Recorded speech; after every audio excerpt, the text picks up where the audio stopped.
Aquí ya estamos transmitiendo, la gente va a poder empezar a ver este conversatorio que hemos organizado para todos ustedes. Esperen que sigo dando de alta a los coanfitriones. Bueno, bienvenido, muy buenas tardes. Hoy vamos a estar haciendo este conversatorio que va a tratar el tema de las implicancias de la Ley Bases en el ámbito laboral. Tengo el gusto que me acompañen 13 prestigiosos especialistas en derecho laboral que van a estar cubriendo los principales temas de la reforma que se ha dado con finalmente la aprobación de la Ley Bases. Tengo que agradecer en especial a Daniel Stolarczyk y Guillermo Unzaga Domínguez por haber sido los organizadores y quienes han convocado a estos 13 especialistas y han logrado 100% de asistencia perfecta, así que agradezco muchísimo la coordinación.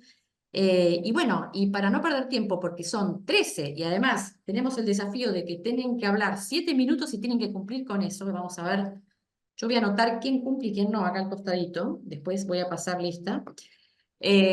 Vamos a arrancar con el doctor Emilio Romualdi. El orden de los disertantes, perdón, respeta el orden de la presentación del flyer, pero se los recuerdo.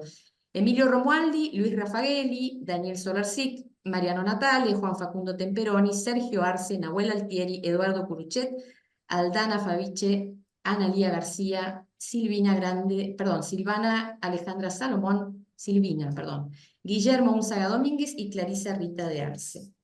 Voy a presentar al primer disertante, que es el doctor Emilio Romualdi. Él va a estar hablando sobre la ley de bases y la ineficiencia del sistema. Es doctor en Derecho y Ciencias Sociales de la Universidad Kennedy, ex juez del trabajo, provincia de Buenos Aires, profesor titular, Escuela de Graduados de la misma universidad, profesor titular de Derecho Procesal Civil y Comercial, misma universidad, profesor titular de la Universidad Católica de La Plata, miembro de la Asociación de Magistrados del Trabajo de la República Argentina y de la Asociación de Magistrados y Funcionarios del Trabajo de la provincia de Buenos Aires, autor de publicaciones sobre temas de su especialidad. Bueno, Emilio, bienvenido. Hola, ¿cómo están? Larga la presentación, ya está, ya pasaron los 7 minutos. Bueno, sí. No, a partir de ahora corren los 7 minutos. Bien, Aproveche el tiempo, doctor. muchas gracias. Bien, el objeto del trabajo y a ver, en el mundo jurídico siempre tenemos la vana idea de que a través de las leyes se pueden corregir una enorme cantidad de cuestiones. Y en realidad el sistema legal es parte de un sistema integrado de orden económico y social, y el solo dictado de las normas no tienen por sí mismo un efecto o el efecto que uno a priori pretende observar. En el trabajo lo que traté de demostrar es que con el desarrollo de la vigencia temporal de un conjunto de normas que sancionaban las deficiencias registrales y el pago tardío de las indemnizaciones, sobre esto vamos a hacer una pequeña distinción al final, han tenido un efecto variable en el tiempo, o sea, las normas se mantuvieron vigentes, pero los niveles, sobre todo el problema de los niveles de la falta de registración del contrato de trabajo, han variado sustancialmente y esencialmente ha variado de acuerdo a cómo ha estado la economía en general en nuestro país. La ley 2403, en el artículo 3, quedó claro que el objeto central de la ley, por más que se llamase ley de empleo, porque los niveles de desempleo precisamente después de esa ley subieron, lo que tendía a combatir era un mal endémico en la Argentina, que es el problema de la falta de registración de los contratos de trabajo, de la evasión fiscal y, consecuentemente, el de financiamiento del sistema público de seguridad social, porque el problema central, o uno de los problemas centrales que tiene la Argentina es el problema del desfinanciamiento del sistema público de seguridad social. ¿La vigencia de la norma han tenido algún grado de eficiencia? No. Después, siempre dentro de la idea kantiana del mejor o peor, que desarrollan teoría y praxis, después de los fundamentos de por qué algo es mejor o algo es peor por qué debe sostenerse o no debe sostenerse, es un problema de otro nivel, de otro plano, donde confluyen la defensa de los trabajadores por un lado y la defensa de los intereses corporativos de los profesionales que viven de la profesión como corresponde. La ley, las normas sancionatorias han sido absolutamente ineficientes. No han tenido ningún efecto. Como digo, con el paso del tiempo han habido mayores o menores niveles de evasión previsional, de no registración, derivadas de situaciones que claramente estaban al margen de la ley. De manera que su derogación o no su derogación, me parece que el análisis debe pasar eventualmente por un plano distinto del plano de si realmente se cumple con lograr evitar la evasión previsional. No me preocupa tanto la eliminación del artículo 2 de la 25.323, porque hay una herramienta extraordinaria en la Ley de Contrato de Trabajo, que es el artículo 275 de la Ley de Contrato de Trabajo. Primero, que la última parte del 275, que establece 2,5 veces la tasa activa cuando no se cumple un acuerdo en sede administrativa o judicial, no se ha modificado. Y segundo, los jueces tienen la herramienta, y yo cuando estuve en el cargo la utilizaba mucho, de aplicar temeridad y malicia cuando uno considera que las personas han actuado o con conciencia de la propia sin razón, que es la temeridad, o se ha realizado una conducta obstruccionista en el proceso, que es la malicia. Entonces, este aspecto no me preocupa si los jueces asumen su responsabilidad de sancionar las conductas que son manifiestamente contrarias a la buena fe que debe regir las relaciones entre nosotros. Este aspecto no me preocupa. La derogación o la modificación de las leyes sancionatorias de la ley de empleo, en términos de efectividad, castigaban mucho a las pymes, que eran las que mayormente tenían personal sin registro. La modificación del artículo 29 con la nueva redacción de la ley de bases elimina la posibilidad de la aplicación de Vázquez con Telefónica, de Vázquez con Telefónica de la Cámara Nacional del Trabajo, Seguí y sus secuelas de la provincia de Buenos Aires. De manera que aunque digamos, este era un aspecto que podía molestar o que podía incidir en las empresas de mayor volumen, las sanciones de las normas sancionatorias estaban básicamente aplicadas a las pymes. Habría que analizar seriamente cuál era la razón por la cual había este nivel de evasión. Entonces, este es el objeto del trabajo, este es el análisis. Yo creo que se inicia un camino de discusión donde habrá avances y retrocesos, y lo importante es encontrar un mecanismo adecuado para lograr que los trabajadores se encuentren registrados por las garantías que eso le otorga y para que el sistema de la seguridad social encuentre un debido financiamiento que es trascendental para el futuro de los trabajadores de hoy y para el presente de los trabajadores de ayer. Nada más, gracias. Bueno, muchísimas gracias y gracias por cumplir con el tiempo previsto y más también. Continúa el doctor Luis Rafaeli, a quien le doy una cordial bienvenida. Tiene que poder activar su micrófono. El doctor va a estar hablando sobre la reforma laboral del DNU 70/2023 y el proyecto de ley bases, impacto en el empleo público. Vamos a ver si está bien el tema de que es confitrión. Convertir en confitrión. Un minuto, doctor. Ahora debería poder activar el micrófono.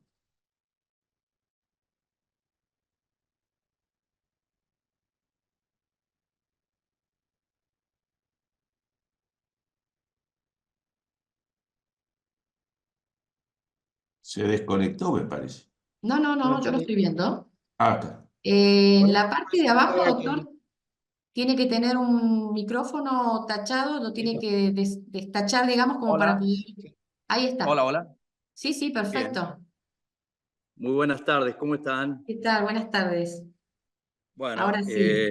disculpen, no estoy en mi escritorio, estoy en la querida provincia de San Luis en este momento, y bueno, no sé por qué la computadora no me funcionaba la cámara, así que bueno, estoy con el celular, si hay alguna dificultad, pido disculpas, No, no, pero se escucha y se ve muy bien. Lo voy a bueno, es presentar un un honor. minutito. El doctor es No, abogado de... no es necesario, ¿No es no es necesario. necesario? Bueno, muy bien. Avanti. Entonces quiere aprovechar todos los minutos. Muy bien. Bueno, no, es un honor para mí estar en esta actividad con tan queridas y queridos colegas, así que, bueno, vamos para adelante. El trabajo que se presentó en el dossier es la incidencia de la reforma laboral del DNU 7023 y la ley 27742. En ese momento no estaba vigente, hoy sí, están ambos vigentes, salvo el DNU que tiene suspendida, en mi criterio, para los aspectos individuales, al ámbito territorial de la capital federal y para los colectivos en toda la nación. No lo dice el fallo, pero de una interpretación de la ley procesal y de la Constitución Nacional, estimo que debiera ser así. Bueno, Argentina es Estado parte del PIDES, Pacto Internacional de Derechos Económicos, Sociales, Culturales y Ambientales, de la Convención Americana de Derechos Humanos y su protocolo adicional de San Salvador, todos lo sabemos, por lo que nos alcanza, en mi criterio, el compromiso de progresividad, artículo 2.1 del PIDES y 26 de la CADH, y el derecho al trabajo, de acuerdo al artículo 6 del protocolo de San Salvador. El empleo público goza de la estabilidad que le confiere el artículo 14 bis de la Constitución Nacional, mientras que las contrataciones irregulares, precarias, son conductas por las que el propio Estado argentino debería responder, no de ahora, sino desde hace bastante tiempo. La Corte Suprema fijó en 2007 doctrina sobre el tema en el caso Madorrán, definiendo la estabilidad del empleo público como una cláusula operativa y que en su recto sentido proscribe la ruptura discrecional de tal vínculo. No solo pretendió tutelar la dignidad del agente público frente a cambios temporales de políticas, sino también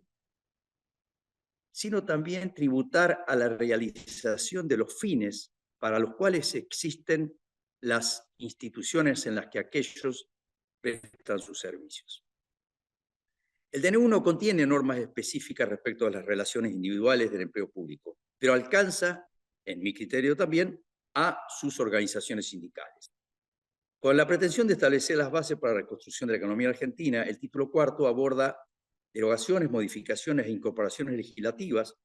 En el título cuarto, ya se ha dicho, 44 normas, que en principio, y tal como lo ha entendido la Sala de Feria de la Cámara Nacional de Apelación del Trabajo y la Sala Tercera, son contrarias a la lógica tutelar del trabajo, debilitando los derechos individuales y limitando la acción colectiva.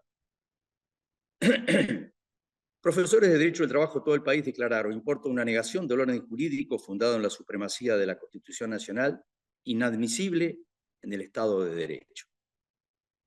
El título cuarto son aplicables al empleo público los capítulos 3, Convenio Colectivo de Trabajo 86, artículo 86, capítulo cuarto, Asociaciones Sindicales, artículo 87-88, y capítulo 9, Servicios Esenciales, artículo 99.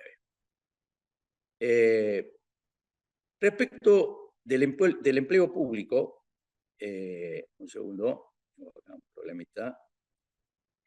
Respecto del empleo público, decía, y la ley 27742, en adelante ley bases, se refiere el trabajo, he analizado tanto la situación de los trabajadores de planta permanente y la cuestión de la disponibilidad y los trabajadores contratados.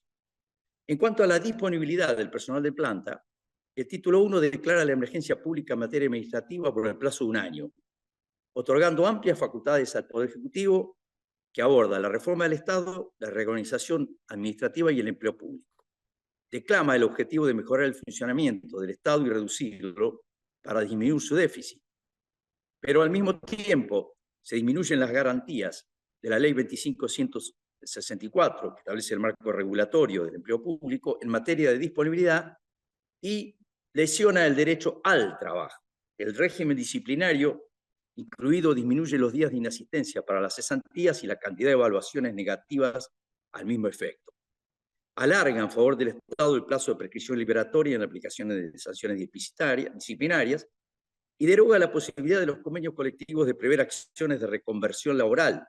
En el plazo de disponibilidad, los trabajadores, está contemplado, deberán recibir la capacitación que se les dé y desarrollar tareas en servicios tercerizados por el Estado, excluyéndolos de toda prioridad cuando se produjeran vacantes en otras áreas del Estado.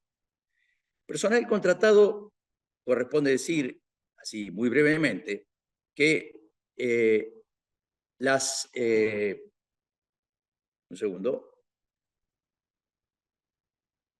gran cantidad de bajas que se han dado han sido, en mi criterio, contrarias a los principios que la propia, un segundo que me fui, que la propia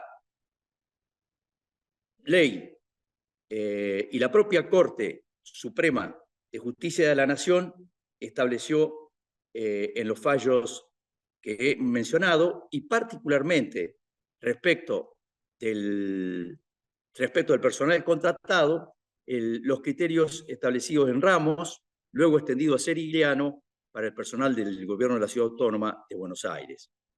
La Corte ha dicho que corresponde indemnizar por despido a contratados de la Administración Pública en caso de reiteración de la modalidad contractual. En caso de esas contrataciones sucesivas de personal de la Administración Pública Nacional, Provincial o Municipal, la Corte extendió entonces, como dije, esos criterios de protección. Por lo tanto, los despidos masivos del personal sin estabilidad de Estado Nacional, que incluya sucesivas contrataciones, deberán ser indemnizados a menos que la Corte desande totalmente el camino fijado en esos precedentes. Madorrán, Ramos, Serigliano y otros. Las cuestiones colectivas del empleo público, básicamente, creo que hay una cuestión de espejo. Son dos, básicamente, la cuota de solidaridad o contribución de solidaridad. La ley base la establecía en el informe inicial, lo establecía en el artículo 62, pero al remitirse el proyecto a senadores, se eliminó el artículo 62, por lo tanto, no quedó esa cuestión en la ley bases, pero sí en el DNU. Por lo tanto, esas cuotas de solidaridad para tener validez respecto a los afiliados deberán tener una autorización previa y expresa. En cuanto a la ultraactividad, es interesante señalar que la Cámara Nacional de Prestaciones del Trabajo tiene dicho en el plenario 94 y en el plenario 300 sobre la importancia de que tanto las contribuciones, es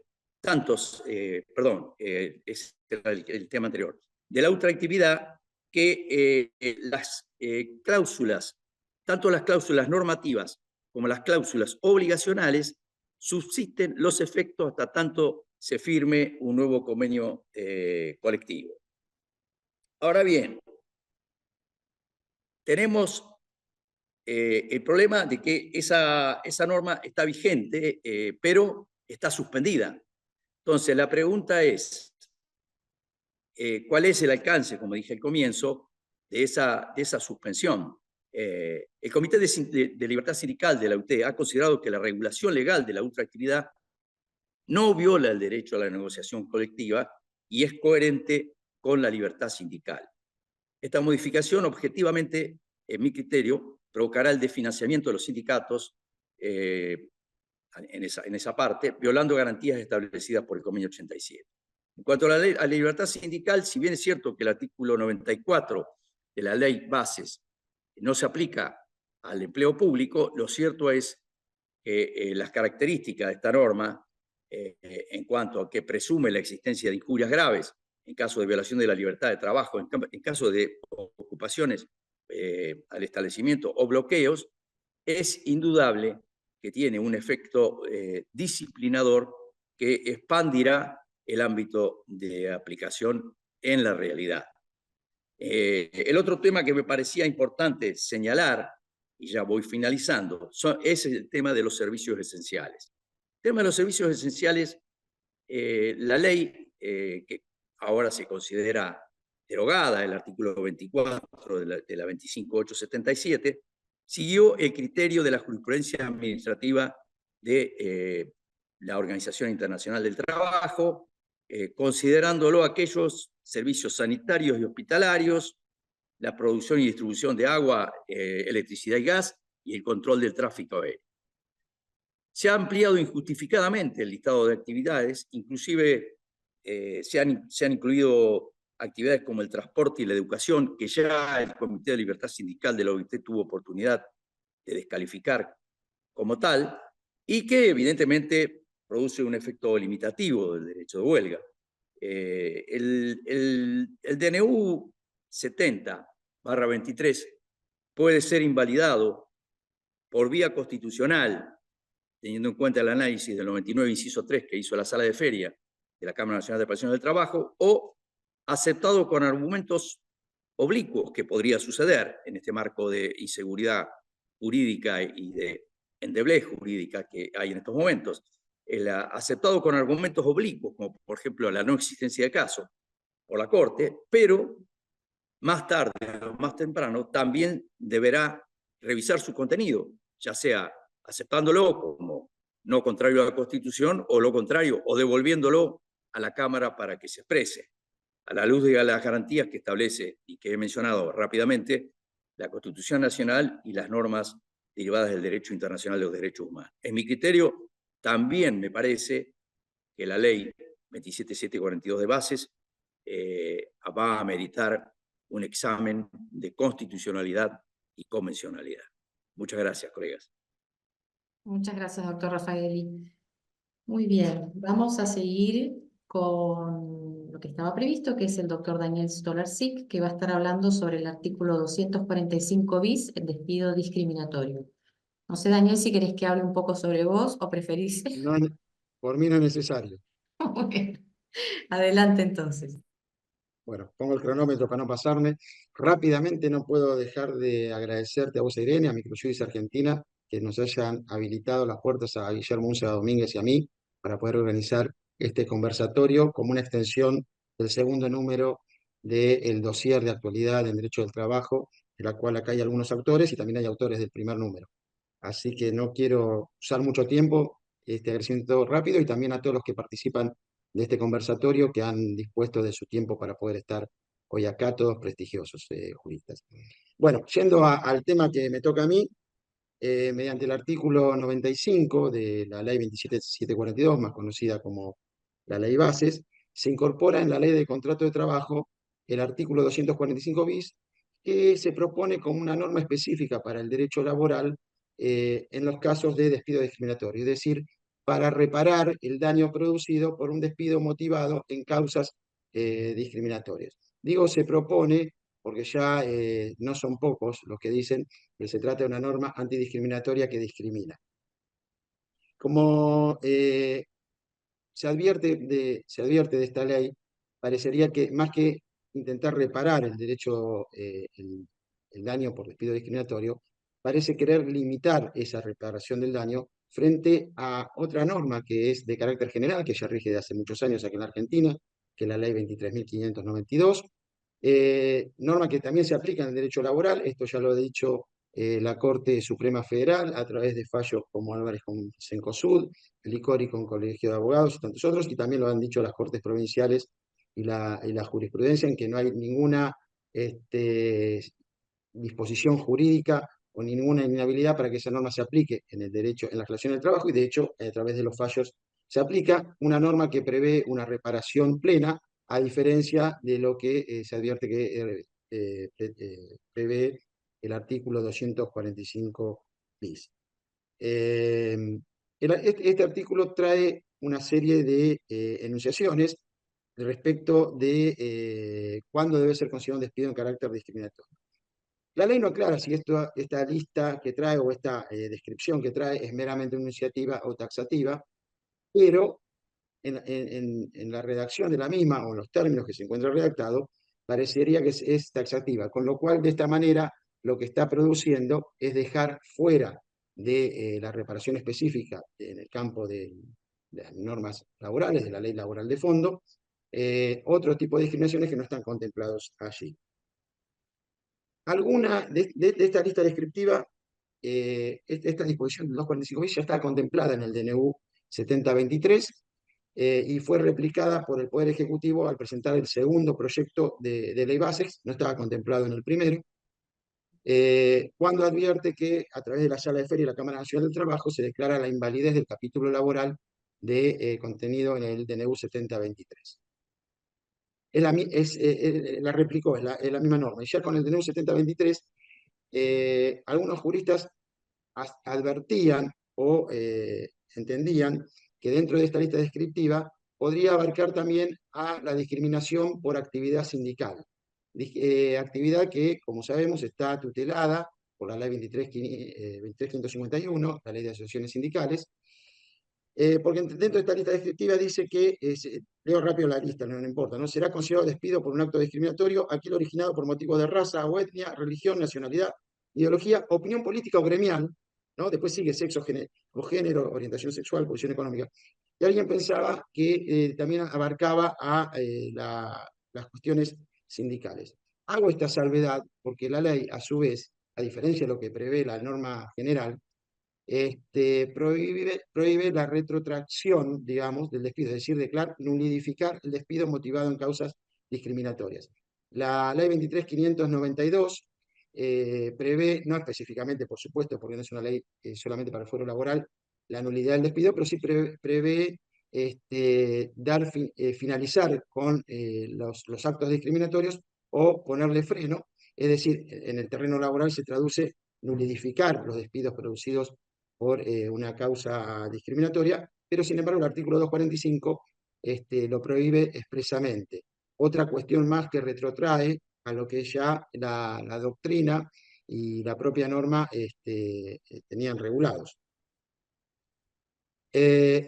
Por eso se entendió que al hablar de opinión política o gremial podía estar abarcando a la actividad sindical. Yo entiendo en este caso que no, refiere a la opinión de cualquier trabajador que no está tutelado por la ley 23.551, que por expresar o por adherir a opiniones sindicales o gremiales pudiera motivarse el despido. Pero no abarca a las cuestiones de la 23.551, en la cual el trabajador con actividad gremial está específicamente tutelado, y en ese caso no irían las implicancias del 245 bis, sino que todo lo que prevé la 23.551. Pero bueno, se ha dado también esa discusión. A su vez, más retrotrayendo, por eso entiendo que seguramente esta ley va a ser atacada, o este artículo en particular, va a ser atacado por abogados laboralistas por violentar el principio de progresividad, amparado por el protocolo de Salvador, que recién Luis Rafael citaba. A su vez, la norma pone en cabeza de quien invoca la discriminación. Quien invoca la discriminación siempre va a ser el trabajador, obviamente, nunca va a ser el empleador. Quien invoca la discriminación, la carga de la comprobación, es decir, la prueba efectiva de la discriminación. Comprobar en juicio que el despido que ha sufrido ha sido motivado por un acto de carácter discriminatorio y, en principio, tienen que estar dentro de los contemplados por la misma norma, como recién enunciamos la descripción que traería la misma. Ya esto fue analizado por la doctrina, principalmente a partir de Pelicori con Colegio Público de Abogados. Las dificultades probatorias que trae en el trabajador la comprobación del acto o que el despido fue realizado por un acto o motivo discriminatorio. Por eso la doctrina, advirtiendo de esta dificultad probatoria, lo que le exige al trabajador es la prueba indiciaria, es decir, que acredite suficientes indicios que la discriminación se produjo por un motivo discriminatorio, y acreditados los indicios invierte la carga de prueba en cabeza del empleador para que éste pruebe entonces que ese despido no fue ocasionado por motivos discriminatorios. Esto la ley lo retrotrae, porque la ley pone en cabeza, especifica exactamente que la carga debe acreditar la comprobación es de quien invoca la discriminación. Reitero, en un despido por causa discriminatoria, quien va a invocar que fue despedido discriminatoriamente es el trabajador, o sea, no hay una discriminación hacia el empleador, ¿no? A lo sumo, podrá haber una discriminación de un trabajador hacia otro trabajador, pero no es lo que está previendo la ley. La ley está reparando a quien sufre la discriminación en sí. Esto también, por supuesto, atenta contra el principio de progresividad, pero fundamentalmente parecería que está atendiendo contra el principio de razonabilidad de las leyes y contra el principio protectorio y el despido arbitrario que consagran, y la prohibición contra el despido arbitrario, perdón, que consagra el artículo 14 bis de la Constitución. Es decir, que el artículo 245 bis, en principio, no vamos a anticiparnos, vamos a ver lo que con el futuro, los casos que se van planteando y lo que va diciendo la jurisprudencia, parecería que tiene algún vicio de inconstitucionalidad que podría ser cuestionado por los abogados al plantear sus casos. Significativamente frente a la ley 23.592, sin duda muestra un retroceso en materia de despidos discriminatorios. Y la otra discriminación que produce la norma, para tratar de quedarme con el poco tiempo que me queda, es la indemnización que propone por el daño discriminatorio. La norma dice que esta discriminación, quien acredite, por supuesto, primero tiene que acreditar, tiene que invocar que el despido fue por causa discriminatoria, después tiene que acreditar o corroborar que efectivamente se produjo por esa causa discriminatoria y finalmente va a tener derecho a una indemnización que la ley lo establece en el 50% de la indemnización por despido incausado, o como la misma norma lo llama, por despido por antigüedad, que es la contenida en el artículo 245 de la Ley de Contrato de Trabajo, que en este caso, en el caso de las leyes bases, no sufrió las modificaciones que preveía el DNU 7023, por ejemplo, afectando la base de cálculo en no poder contemplar en las jurisdicciones que así lo tienen, por ejemplo, en la provincia de Buenos Aires, el SAC o el aguinaldo, ¿no? Como le quieran llamar. Pero bueno, sobre el 50%. Ahora, imaginemos un mismo trabajador, quizás empleado de un mismo empleador, y que sufre la misma, idéntica discriminación. Pero uno de esos trabajadores, por ejemplo, cobra un salario de 400.000 pesos y el otro cobra un salario de 1.000.000 de pesos. Quiere decir que la ley está previendo que esa reparación en el trabajador de menor salario es inferior a al de trabajador de mayor salario, ambos discriminados por el mismo empleador y por el mismo motivo de causa.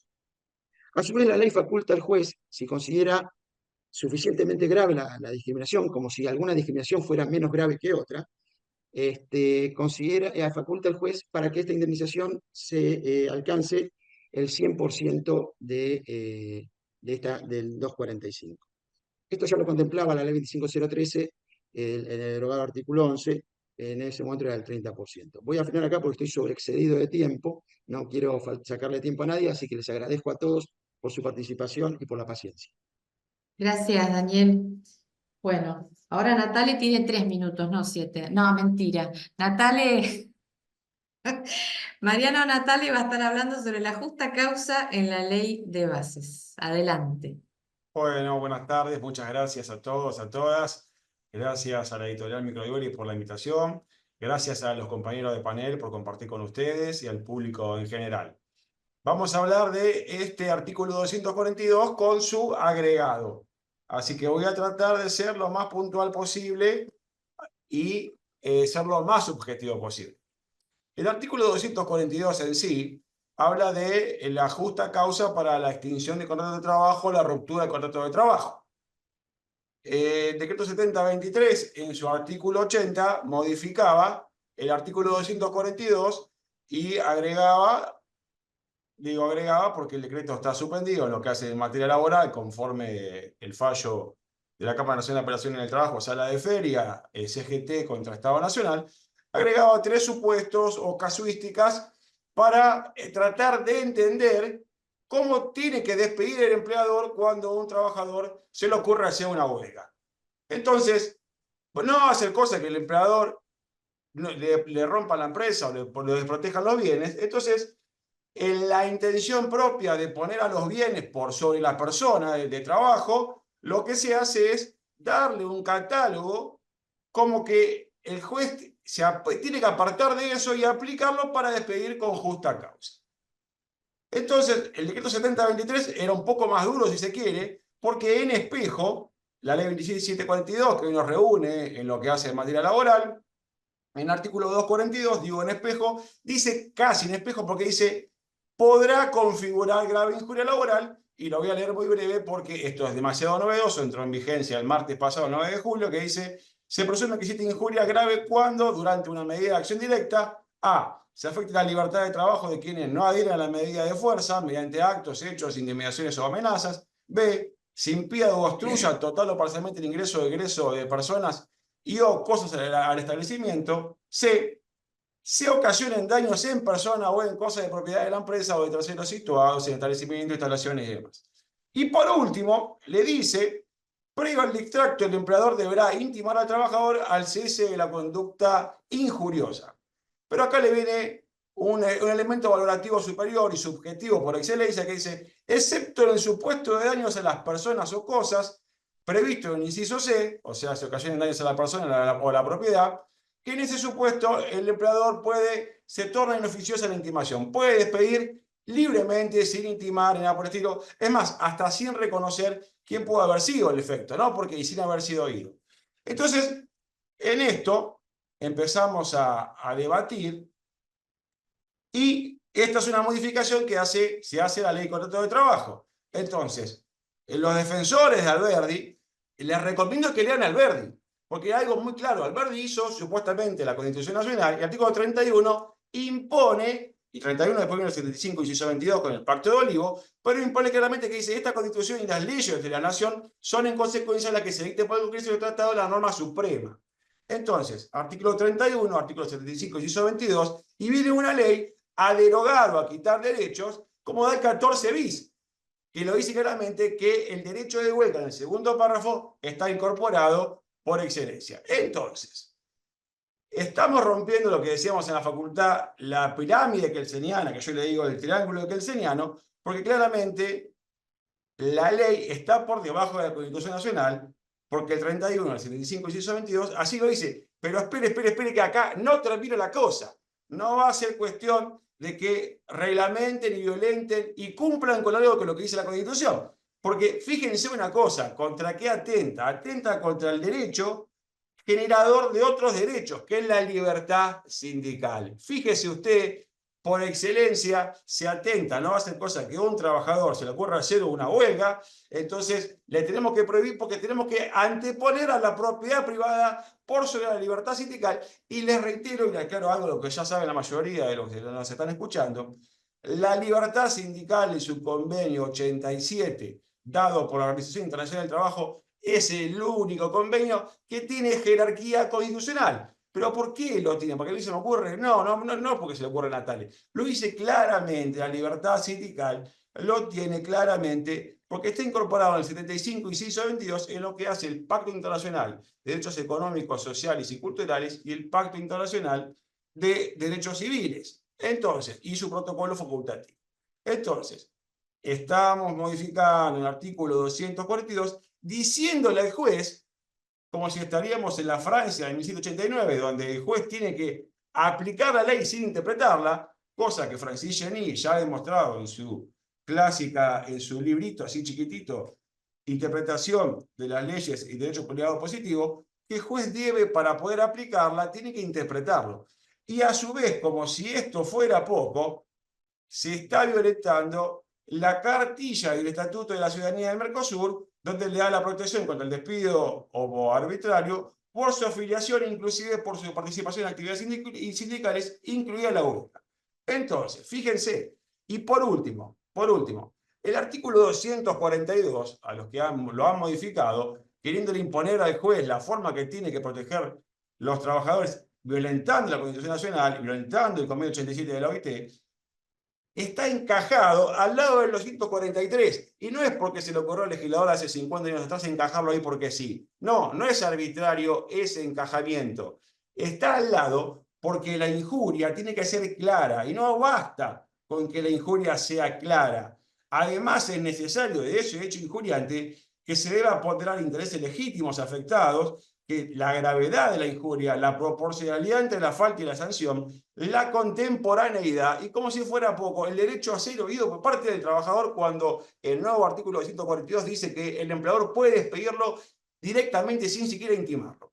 Entonces, en resumidas cuentas, el futuro de la libertad sindical y el desafío de la libertad sindical lo estamos poniendo fuertemente en crisis, y lo que ponemos más en crisis todavía es que, para finalizar, estamos poniendo a los bienes por sobre las personas. Bien, muchísimas gracias. Espero haber cumplido con el tiempo.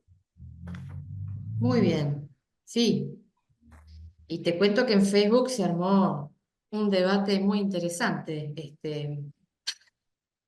Tenemos a más de 420 personas en Facebook mirando en vivo la charla y bueno, parece que estuvo encendido tu discurso porque generó muchos comentarios. Bueno, muy bien. Ahora sigue. Gracias, Mariano. Bueno, ahora sigue Facundo Temperoni con mediación e intermediación abogado. Hola, Facundo, ¿cómo te va? Buenas tardes, Irene. Buenas tardes a los colegas, al público. Agradezco antes que nada a los organizadores, a Microjuris, por este espacio. Y bueno, me avisan cuando tengo el cronómetro en marcha y vamos. Bueno, Ya está en marcha. empezamos. La verdad que no es la norma más agradable para comentar. Estamos hablando de la reforma del artículo 29 de la Ley de Contrato de Trabajo, en esencia, ¿no? Del nuevo artículo 90 de la Ley de Bases y Puntos de Partida para la Libertad de los Argentinos. No es la más agradable para comentar porque me plantea serias dificultades para analizar una norma que encuentro de difícil aplicación. No voy a echar mano acá al principio de progresividad. En lo personal tampoco entiendo muy bien los lindes del principio de progresividad. Por ahí un colega me va a mirar con la cara medio de incomprensión, pero bueno, el principio de progresividad, que creo que no hay que recurrir a tratados internacionales porque lo tenemos, al menos en la provincia de Buenos Aires, en el artículo 39.3, tiene unos alcances quizás no tan definidos o no uniformemente entendidos. Pero bueno, corro esto de lado, no voy a hablar del principio de progresividad, pero sí voy a hablar de una norma que me parece que técnicamente tiene sus errores, por lo menos en lo personal. Esta es una visión que pretende ser técnica despegada de una valoración política, porque incluso hay normas de la ley de bases en materia laboral que en lo personal no me merecen mayores críticas. Por ejemplo, en materia de despido discriminatorio, algo ya escrito incluso para Microjuris, hay ciertas normas que no me merecen la mirada, que sí amerita esta nueva disposición que modifica el original, el artículo 31 de la Ley de Contrato de Trabajo, el artículo 31 de la Ley 27.744, que incluso superó el tamiz de la 21.297 y después, con el texto ordenado del decreto 390 del 76, pasó a ser el artículo 29 de la Ley de Contrato de Trabajo que todos conocemos o conocíamos.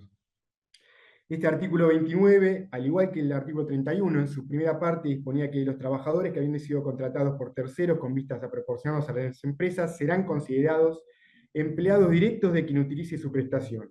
En tal supuesto, y cualquiera que sea el acto o estipulación que al efecto conciernen, lo leo textualmente, los terceros contratantes y la empresa para la cual los trabajadores presten o hayan prestado servicios responderán solidariamente de todas las obligaciones emergentes de la relación laboral y de las que se deriven del régimen de la solidaridad social. Con esto, la ley, antes de la reforma por la ley de bases, esto lo decía Fernández Madrid, cerraba un círculo de protección, reafirmaba la regla de indemnidad y, por un lado, fijaba la titularidad de la relación laboral en el rol de empleador a aquel que se beneficiaba con la prestación, pero no se desentendía del otro sujeto, de aquel sujeto contratante, ya sea por medio de una mediación lícita o de una interposición de persona fraudulenta, no lo despegaba del alcance del cobro del crédito del trabajador porque establecía la responsabilidad solidaria, tomaba este tipo de obligaciones del derecho civil y le daba una particular connotación en términos de protección del trabajador. Ahora, el nuevo artículo 90 de la Ley de Bases cambia diametralmente este articulado. El artículo 90 sustituye el artículo 29 y ya cambia el título, pasa a ser mediación, intermediación, solidaridad, subsidiariedad. Establece la nueva norma que los trabajadores serán considerados empleados directos de aquellos que registren la relación laboral, sin perjuicio de haber sido contratados con vistas a utilizar su prestación o de proporcionarlos a terceras empresas. La empresa usuaria será responsable solidaria por las obligaciones laborales y la seguridad social respecto de los trabajadores proporcionados, y esto lo agregado porque no estaba en el decreto 7023, exclusivamente respecto a aquellas devengadas durante el tiempo de efectiva prestación para esta última. El diseño es patentemente distinto del antiguo artículo 29 y le otorga una importancia trascendental al acto de registración del vínculo laboral. Es decir, que alejándose de la concepción de los mismos caracteres de los sujetos que integran el contrato individual de trabajo, lo que le importa al legislador ahora es el acto de registración. Independientemente de que la persona se comporte como empleador, de que ejecute órdenes, de que dirija la relación en forma dependiente, el legislador dice el empleador va a ser aquel que registre la relación. Esto, en primer lugar, es llamativo, porque la misma ley de base parece quitarle trascendencia al acto de registración si uno considera que en los artículos 99 y 100 se derogan los preceptos de la ley 24013 y la ley 25323 que penan o sancionan justamente las faltas o deficiencias registrales. También tenemos que tener en consideración que el artículo 83 de la ley de bases incorpora el artículo 7 bis de la ley 24013, diciendo que la registración efectuada en los términos del artículo 7 se considera plenamente eficaz cuando hubiera sido realizada por cualquiera de las personas humanas o jurídicas intervinientes. Una suerte de expresión bastante laxa que parece ir un poco de la mano con este artículo 29. La solución de la ley de bases también se aleja de aquella jurisprudencia de la Cámara Nacional de Apelaciones del Trabajo, elaborada en el plenario 323 Vázquez con Telefónica, donde se dijo que cuando, de acuerdo con el primer párrafo del artículo 29 de la Ley de Contrato de Trabajo, se establece que el trabajador ha sido empleado directo de la empresa usuaria de sus servicios, procede la indemnización prevista en el artículo 8 de la Ley 24013, aunque el contrato de trabajo haya sido inscrito solamente por la empresa intermediaria. Ahora es al revés. Ahora la empresa intermediaria registra la relación y ella es la empleadora. Se trastocan estos lineamientos de la doctrina del plenario 323 Vázquez, que no solamente es una doctrina que regía en el ámbito de Cava, sino también es doctrina de la Suprema Corte de la Provincia de Buenos Aires, adoptada en la causa L108-023C y una sentencia del 10 de diciembre del 2014. Es en concordancia con lo que dijo la Cámara Nacional de Apelaciones del Trabajo en Vázquez. Pero en lo fundamental, lo que yo veo de este nuevo artículo 29 es que exhibe una tensión fuerte con el artículo 14 de la Ley de Contrato de Trabajo.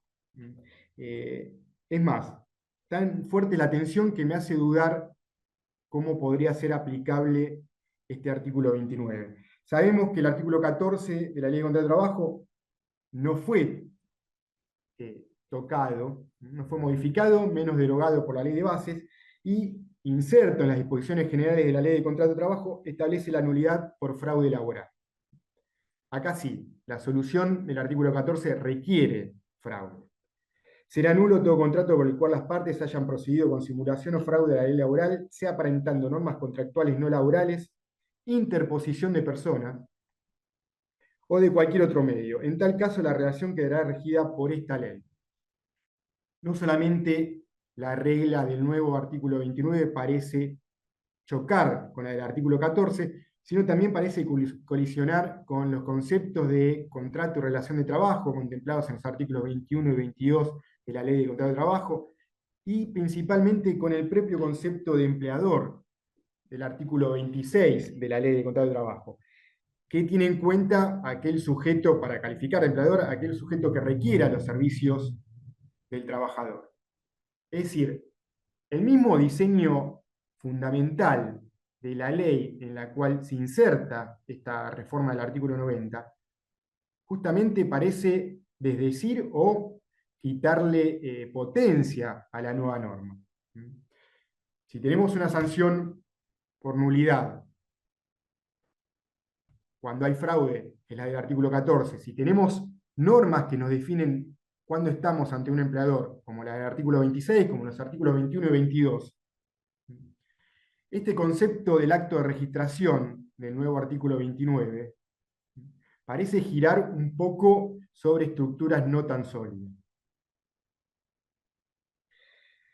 Facundo, Sí, estamos en términos ya de tiempo. No sé bueno, si tenés algo para redondear, pero muy breve, ¿puede ser? finalizo solamente mencionando que el artículo 92 de la Ley de Bases modifica el artículo 136 y parece ir de la mano con el artículo 29, ya la facultad que tiene el principal para hacer las retenciones a los que alude la norma parece circunscribirse al artículo 30 solamente y no al 29. Igualmente, aquella potestad o aquella acción del trabajador de solicitar la retención. Este artículo 136 se quita toda la presencia del artículo 29. Es más, ya no está más aquella parte que decía sin perjuicio de lo dispuesto en el artículo 29 y 30, sino que se ha eliminado ese ingreso a la norma. Traté de apurarme un poco, ojalá haya sido claro. Hasta acá llego. Muchísimas gracias. Gracias, doctor Temperoni. Muy bien, continuamos con el doctor Sergio Arce. Él va a estar hablando sobre los trabajadores independientes con colaboradores, que es toda una novedad, ¿no? Y bueno, buenas tardes, muchas gracias por la invitación, muchas gracias por la invitación a Microjuris. Es un gusto estar compartiendo con los colegas que están en el panel. Y bueno, me toca un tema particular, que es el artículo 97 de la ley 27742, referido o con título Trabajadores independientes con colaboradores.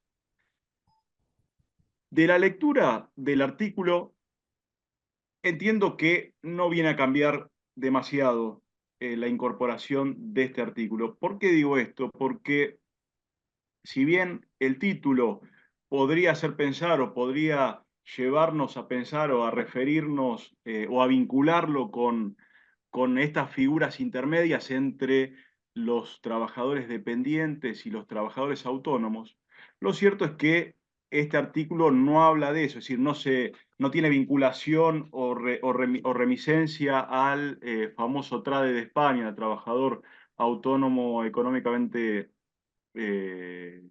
dependiente. Dice, el trabajador independiente podrá contar con hasta 3 independientes, que antes en el DNU eran 5, para llevar adelante un emprendimiento productivo. Es decir, nada impediría que 2, 3, 4 o 5 personas independientes se junten para llevar adelante un emprendimiento. Ahora, ¿qué finalidad o qué funcionalidad tiene esto en la ley de contrato de trabajo? ¿Qué rol viene a cumplir esta incorporación a la ley de contrato de trabajo? Que como bien todos sabemos, la ley de contrato de trabajo, su finalidad es la de crear protecciones, la de traer instrumentos antifraude, esa frasecita del 17 bis, que la ley de contrato de trabajo viene a crear desigualdades a favor del trabajador, que compensan las desigualdades que de hecho se dan en la relación laboral. Incorporación del 2010 que ya estaba en la original Ley de Contrato de Trabajo y posteriormente fue recortado, ¿no? Y esto se conecta, sin lugar a dudas, esta incorporación, con el artículo 2, con la modificación al ámbito de aplicación y con la modificación a la presunción de laboralidad. ¿Mm? Por ejemplo, respecto del 23, dice que no será aplicable la relación, la presunción de laboralidad cuando se emitan facturas, cuando haya recibos, ¿sí? Y ahí vemos palmariamente, como bien mencionaba Temperoni, es decir, una desconexión entre la realidad, entre la primacía de la realidad y lo que se pretende o lo que se pretende plantear en esta modificación, en esta flexibilización laboral, que es prevalecer las formas respecto de lo que es realmente. Es decir, bueno, quien te registra es el verdadero empleador, más allá que el verdadero empleador sea otro. Hay un trabajador independiente que en realidad es un empleador, y hay colaboradores que son trabajadores. Entonces creo yo que lo mismo pasa con el 2. El 2 en donde en el ámbito de aplicación se habla del contrato de obra, servicio, agencia. Es decir, reitero, no es la técnica de la legislación del trabajo incorporar esto que no tiene ninguna funcionalidad protectoria, ninguna funcionalidad de regla o de herramienta antifraude. Pensemos que si vamos al Código Civil y Comercial de la Nación, en el contrato de obra y servicio, en el artículo 1252, ya el mismo Código Civil presupone de alguna manera, al hacer un reenvío a la ley de contrato de trabajo, cuando se habla de la calificación del contrato de obra, dice los servicios prestados en relación de dependencia se rigen por el derecho laboral. Es decir, que presume de alguna manera la posibilidad de que estos contratos podrían usarse en fraude a la ley. ¿Qué tenemos acá como instrumento? Por eso digo que creo que no modifica demasiado la incorporación de este artículo.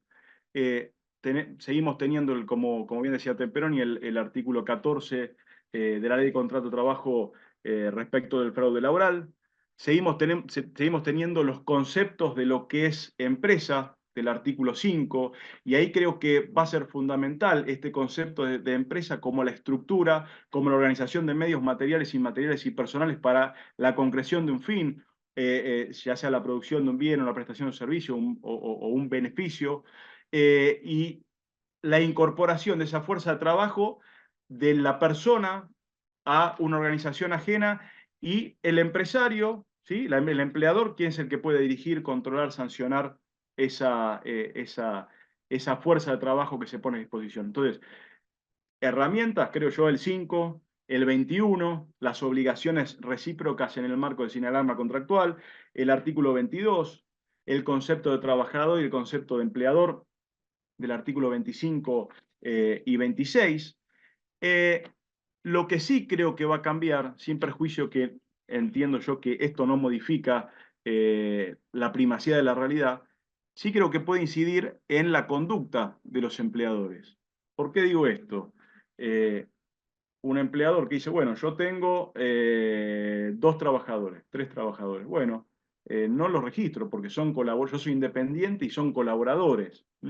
Y esto, entiendo yo, generaría o va a generar más litigiosidad, que es lo que uno de los pretendidos fundamentos de esta reforma laboral. Con lo cual, volviendo, creo que lejos de una modernización laboral, esto es general, en marcos generales estamos hablando de precarización laboral. Una real modernización laboral debiera ser dotar de garantía de efectividad los derechos clásicos que, atento a la tecnología, se vienen difuminando, es decir, si bien están vigentes, pero vienen quitando, la tecnología les viene quitando garantía de efectividad, pero no retroceder en derechos y generar figuras que lo que alientan es el fraude laboral, lo que alientan es la precarización y, lamentablemente, propician la la litigiosidad. Bueno, muchas gracias. Espero haber cumplido con el tiempo. Muy bien, muchísimas gracias, doctor Arce. Bueno, continúa Nahuel Altieri, que va a estar hablando sobre el ámbito de aplicación de la Ley de Contrato de Trabajo y el artículo 23 de la misma ley conforme la ley Bases. Bueno, buenas tardes, pongo cronómetro, agradezco rápido, Irene Microiuris, Mario Daniel, Guille Unzaga, saludos para los 400 o más colegas que están y para los grandes que me acompañan acá, un honor. Rápido, ley Bases, utilizan el eufemismo, como cerró Sergio, de modernización laboral. ¿Cuál es la modernización? Se trata de una quita de derechos, no hablan de las cuestiones modernas del trabajo, no hablan de teletrabajo, de la protección del trabajo de plataformas, de la robótica y la cobótica, que es la colaboración hombre-máquina. No hablan de la inteligencia artificial en el ámbito del trabajo y los límites que hay que ponerle. Por ejemplo, en los sesgos discriminatorios a la hora de contratar cuando se utilizan algoritmos y la responsabilidad precontractual que acarrea. Estas son cuestiones que hoy están entre nosotros, porque este último ejemplo que di pasó con la gran empresa Amazon, que tenía un algoritmo que discriminaba a ciertos grupos de personas, entre ellos las mujeres. Entonces, son temas que en esta modernización, comillas, del año 2024 no se trataron. Lo que se hizo fue ir para atrás, 100 años para atrás, quitando derechos. Vamos a lo que nos ocupa, ámbito de aplicación. Artículo 2. Incorpora el inciso D para excluir a las contrataciones de obras, servicios, agencia y todas las reguladas en el Código Civil y Comercial. Entonces, reitero, vamos 100 años para atrás a la época previa a las sanciones de la mayoría de las leyes laborales, entre ellas la Ley de Contrato de Trabajo. Fíjense que ya en el 2015 quisieron sustraer a los viajantes de comercio del ámbito laboral para regularlos por el contrato de agencia. Y acá lo importante a tener en cuenta es que lo dispuesto por el artículo 21 que mencionó el doctor Temperoni, que por el momento no lo derogaron, yo creo que no se avivaron, que dice claramente cuándo va a haber contrato de trabajo, cualquiera sea su forma y denominación. ¿Esto quiere decir? Que el principio de primacía de la realidad sigue vigente. Bien. Y esto lo tenemos que analizar en concordancia y en juego armónico con el artículo 1 y 2 del Código Civil, precisamente la norma madre a la que ellos remiten, y también en los artículos 962, 963 y 964. Fíjense que cuando habla de este juego entre las fuentes, lo que dice el código es que los casos que este código rige deben ser resueltos según las leyes que resulten aplicables, conforme con la Constitución Nacional, los tratados humanos, tener en cuenta la finalidad de la norma, usos, prácticas y costumbres. El artículo 2 habla de la interpretación. La ley debe ser interpretada teniendo en cuenta sus palabras, sus finalidades, las leyes análogas, los tratados sobre derechos humanos que mencionó el doctor Natale, los principios y valores jurídicos. También lo mencionó el doctor Raffagelli, que lo escuché atentamente. Y esto, fíjense, en el título 2 del Código Civil y Comercial, cuando habla de los contratos en general, podemos observar un patrón común que los laboralistas lo vamos a identificar fácilmente. ¿Qué dice el 962? Carácter de las normas legales. Las normas legales relativas a los contratos son supletorias de la voluntad de las partes, a menos que de su modo de expresión, de su contenido o de su contexto, resulte su carácter indisponible. Bien. ¿Qué dice el artículo 3?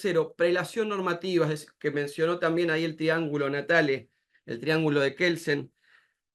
Cuando concurren disposiciones de este código o alguna ley especial, las normas se aplican con el siguiente orden de prelación. A. Normas indisponibles de la ley especial y de este código. Y vamos al 964. Integración del contrato. El contenido del contrato se integra con A. Las normas indisponibles que se aplican en sustitución de las cláusulas incompatibles con ellas.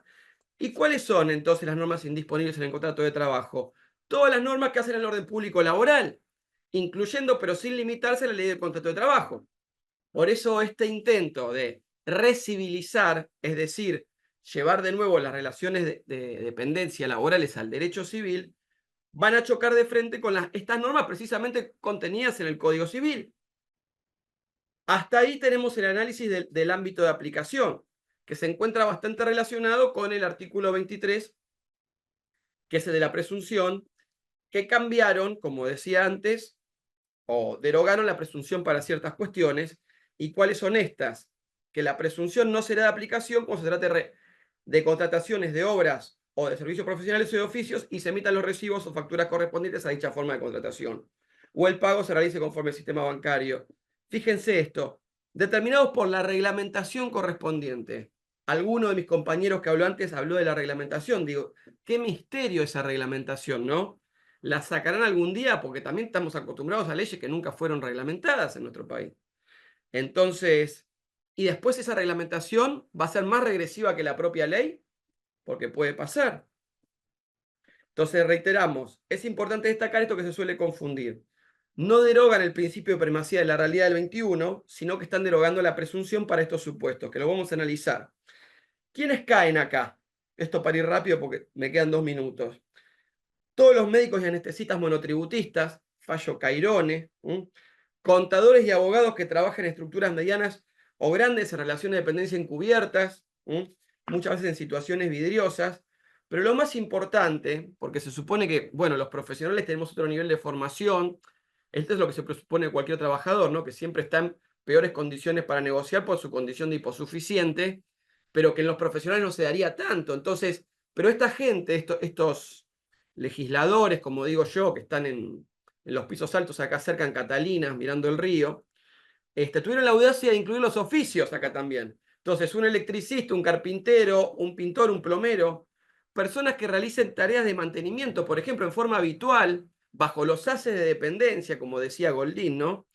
Entre otros, la subordinación técnica, económica y demás, para toda esta gente que realiza este tipo de trabajo, por hablar de algunos oficios, podrán ser considerados en principio independientes, según esta legislación, y no empleados en relación de dependencia.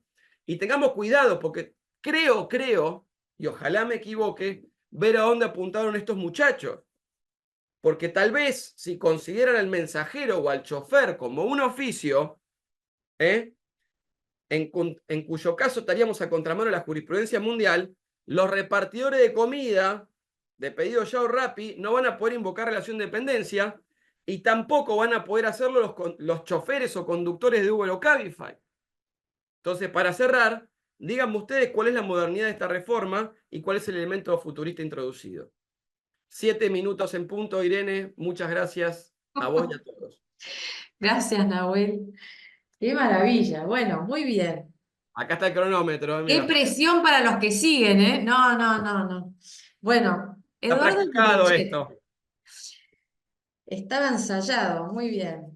Eduardo Curuchet sigue con la reparación de los recargos derogados por vía de daños. Eduardo, bienvenido. Bueno, gracias. Un saludo breve a todos los colegas que nos acompañan en este panel.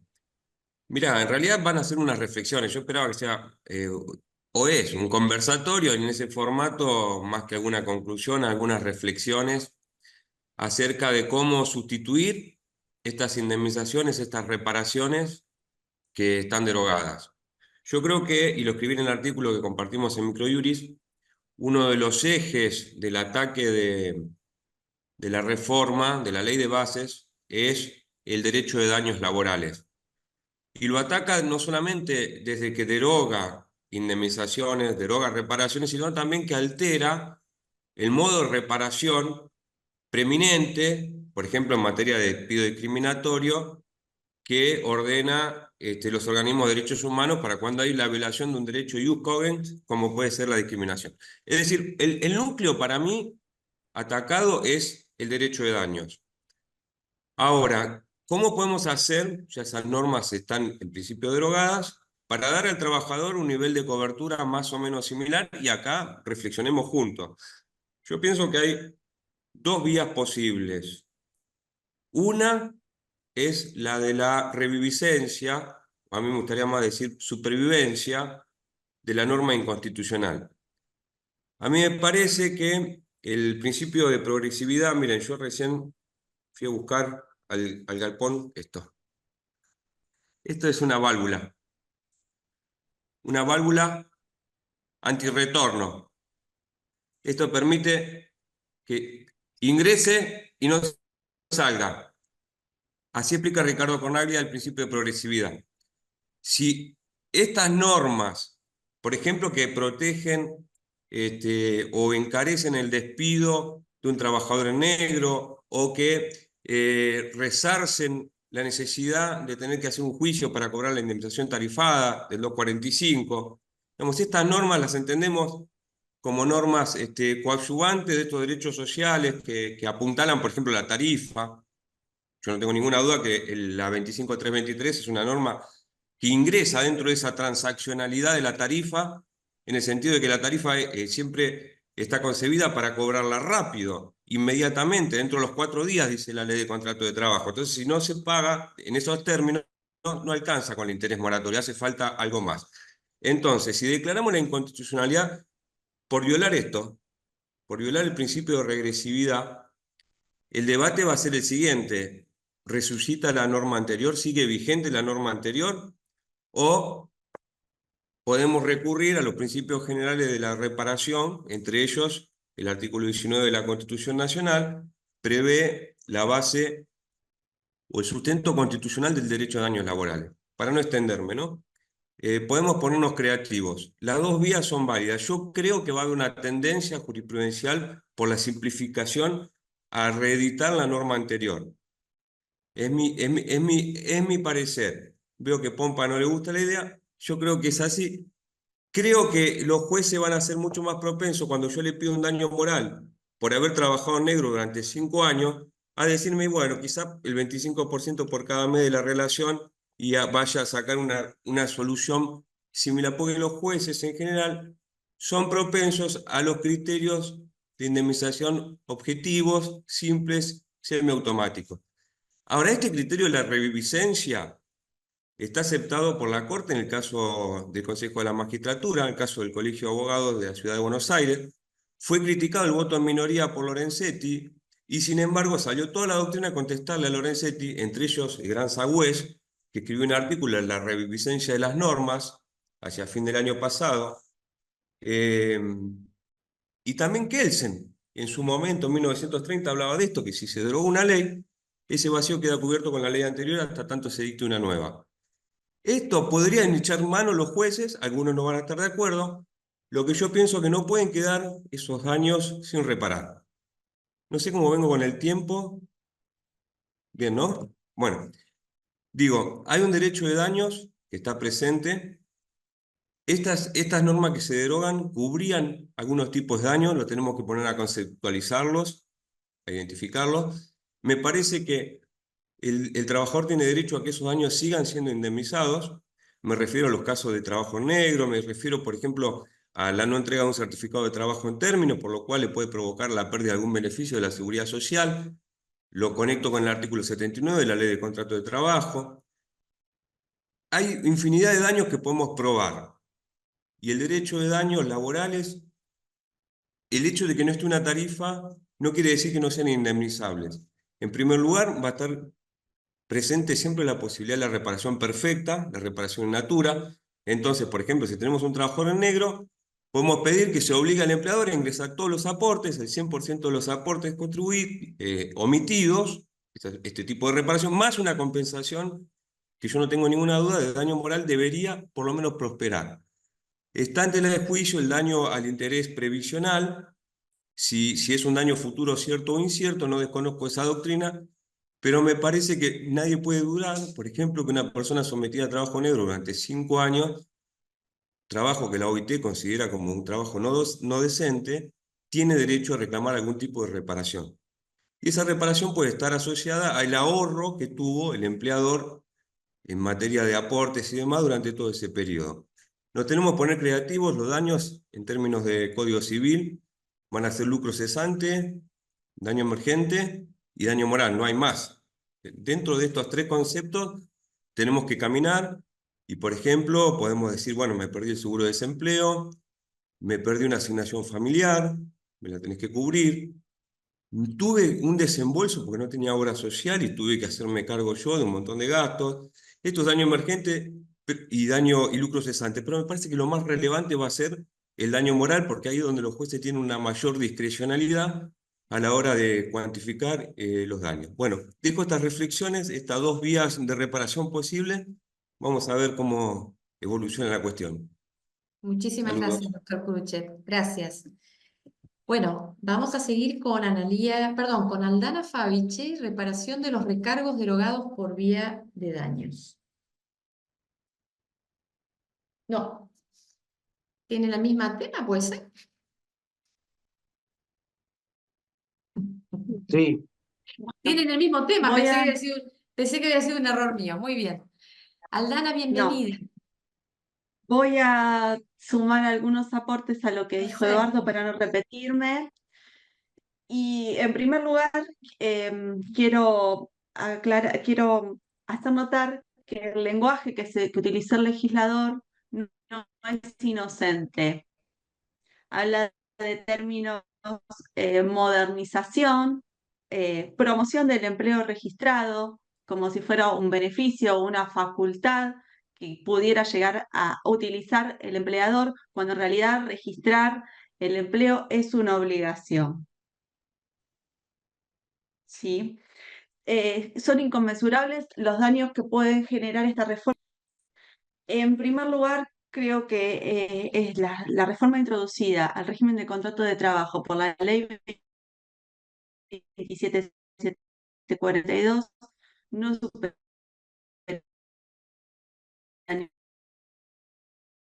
Aldana, niveles de convencionalidad, estamos artículo perdiendo, 14 bis de la Constitución. Perdóname, no se te escucha bien. Ahora, Tenés una conexión puede ser tenue de Wi-Fi. Estás como en... A ver, volvemos a probar. Retoma, ahí se ven las líneas bien. ahí está. ¿Está bien? ¿Me Sí, escuchan bien? sí, Bueno, sí. que no supera ni el test de convencionalidad ni de constitucionalidad, y va en un sentido contrario al principio protectorio consagrado en el artículo 14 bis, que establece que el trabajo en sus diversas formas gozará de la protección de las leyes, las cuales deberán asegurar al trabajador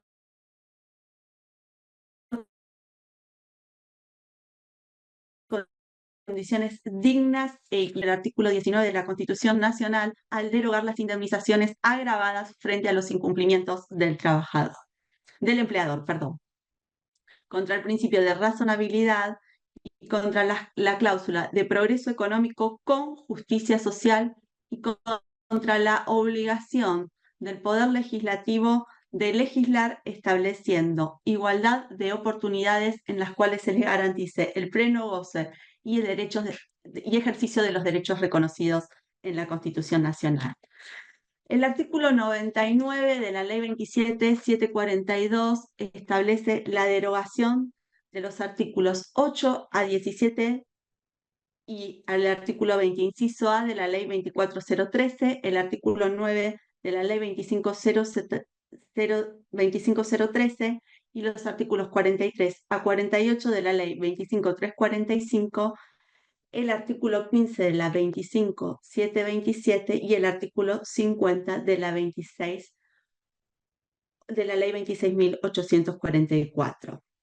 A su vez, el artículo 100 deroga la Ley 25.323 y toda otra norma que resulte o se oponga con el contenido del título 5 de modernización laboral. Parecería que el legislador ha pretendido optar un criterio no taxativo en cuanto a las derogaciones. La derogación de las indemnizaciones tarifadas por ausencia de registración o registración deficiente. Debemos tener en cuenta que la correcta registración de los contratos de trabajo es una condición fundamental para que el trabajo sea considerado decente en los términos de la Organización Internacional del Trabajo y hacen la ausencia o falta de registro es un modo de discriminar a las personas que trabajan, pues las coloca en una situación de mayor vulnerabilidad que las que se encuentran.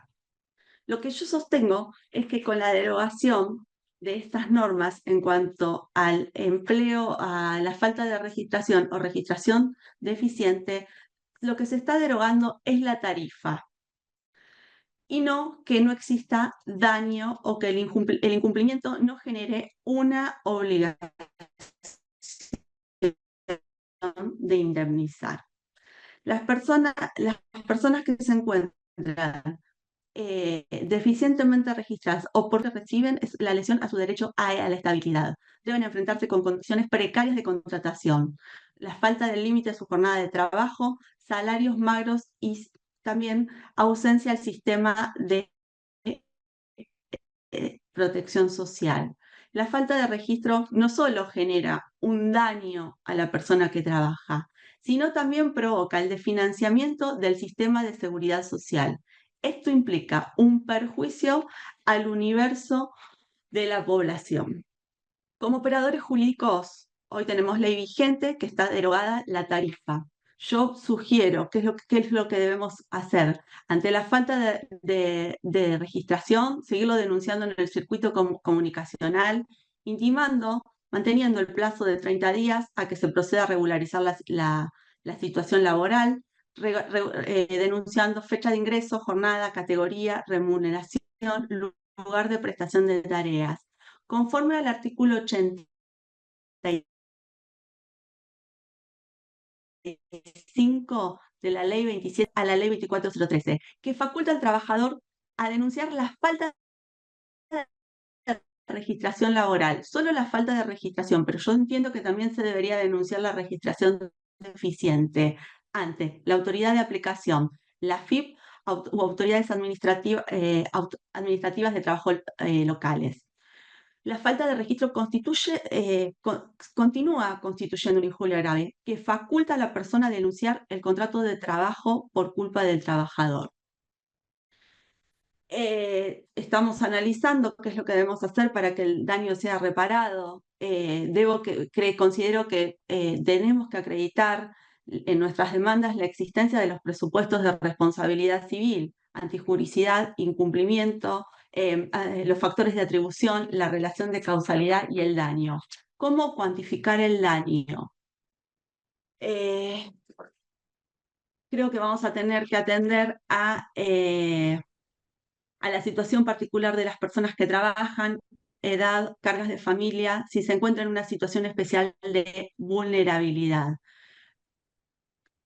Por otra parte, conforme al principio de progresividad, que entiendo que es operativo en nuestro ordenamiento y que se encuentra vigente y que implica no retroceso en los derechos o en la mejor condición alcanzada, creo que el piso mínimo de reparación es la patarifa, aunque esté derogada, y es un parámetro a tener en cuenta. Gracias. Muchas gracias, doctora Favich. Muchísimas gracias. Va a continuar Analía García con la nueva redacción del artículo 177 de la Ley de Contrato de Trabajo, prohibición de trabajar, conservación del empleo y la persona gestante.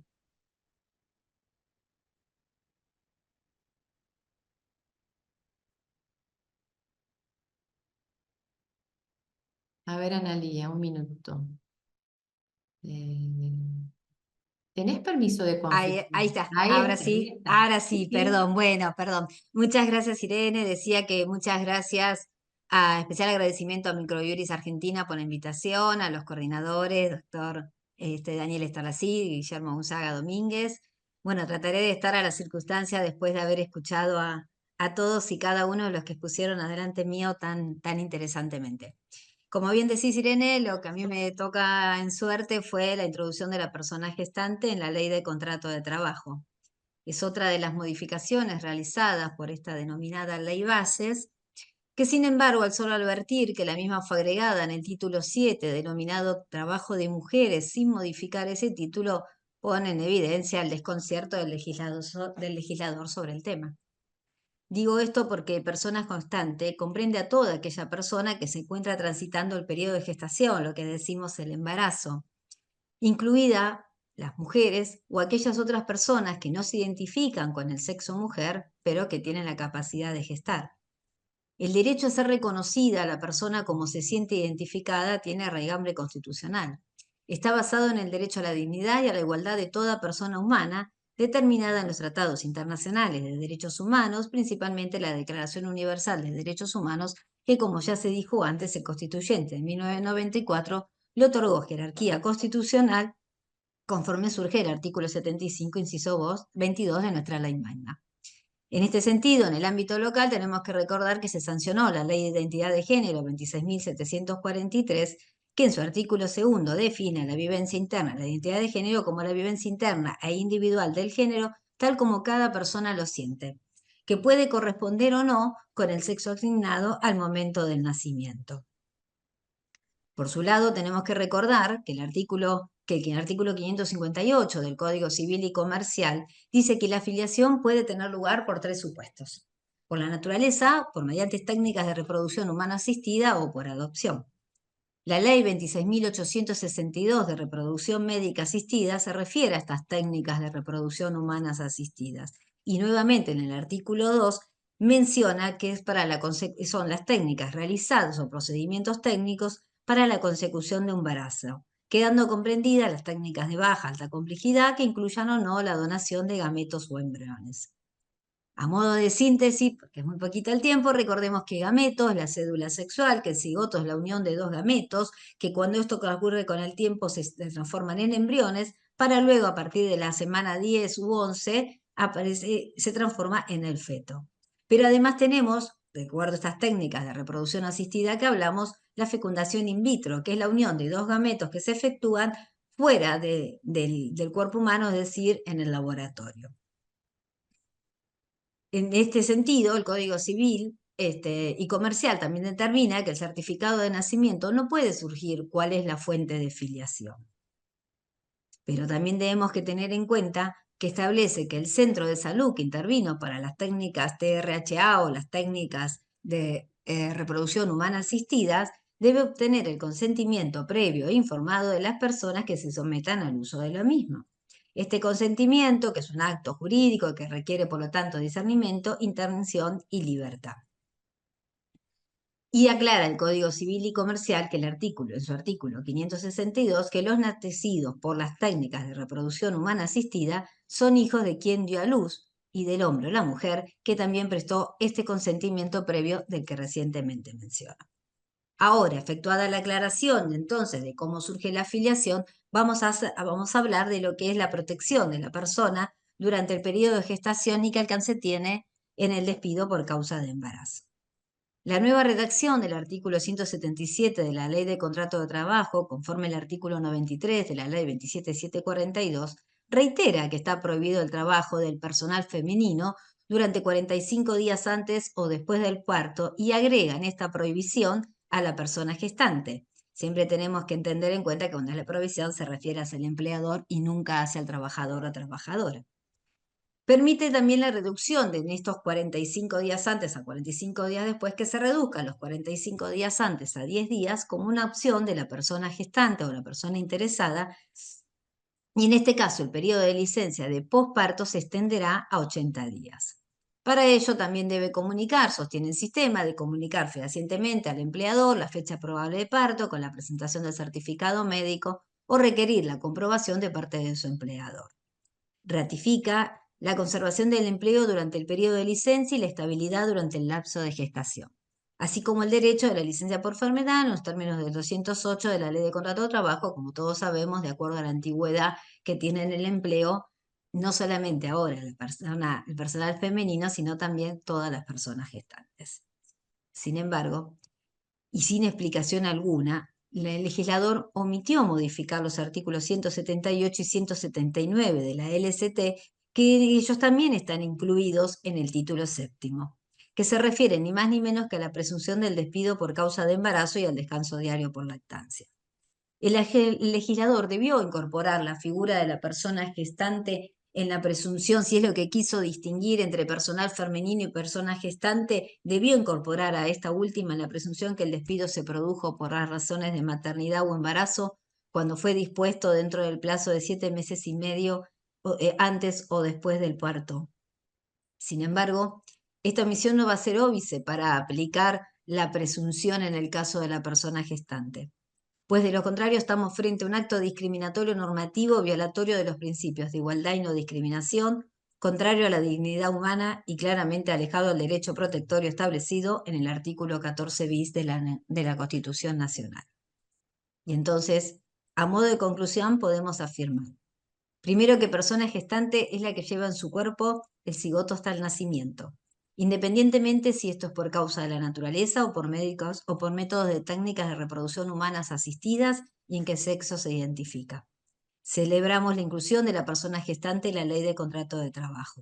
Sin embargo, en este sentido, el legislador también debió modificar el nombre del título agregando trabajo de mujeres y de personas gestantes o trabajo de personas gestantes. La nueva redacción del artículo 177 incluye a la persona gestante al derecho de tener licencia por embarazo y parto y a la estabilidad durante el periodo de gestación. La omisión específica de la persona gestante en la presunción del despido por embarazo no resulta incompatible con lo previsto por el 178 de la LCT. Lo contrario, o su entendimiento diferente, no va a lograr atravesar el tamiz constitucional previsto y conforme a los artículos 14 bis, 16, 75, inciso 22, 28 de la Constitución Nacional y para la provincia de Buenos Aires 39, apartado tercero de la Constitución Provincial. Bueno, muchas gracias, espero haber sido útil. Traté de hacerlo en el plazo más cortito. Gracias. Muchísimas gracias, doctora Analía García.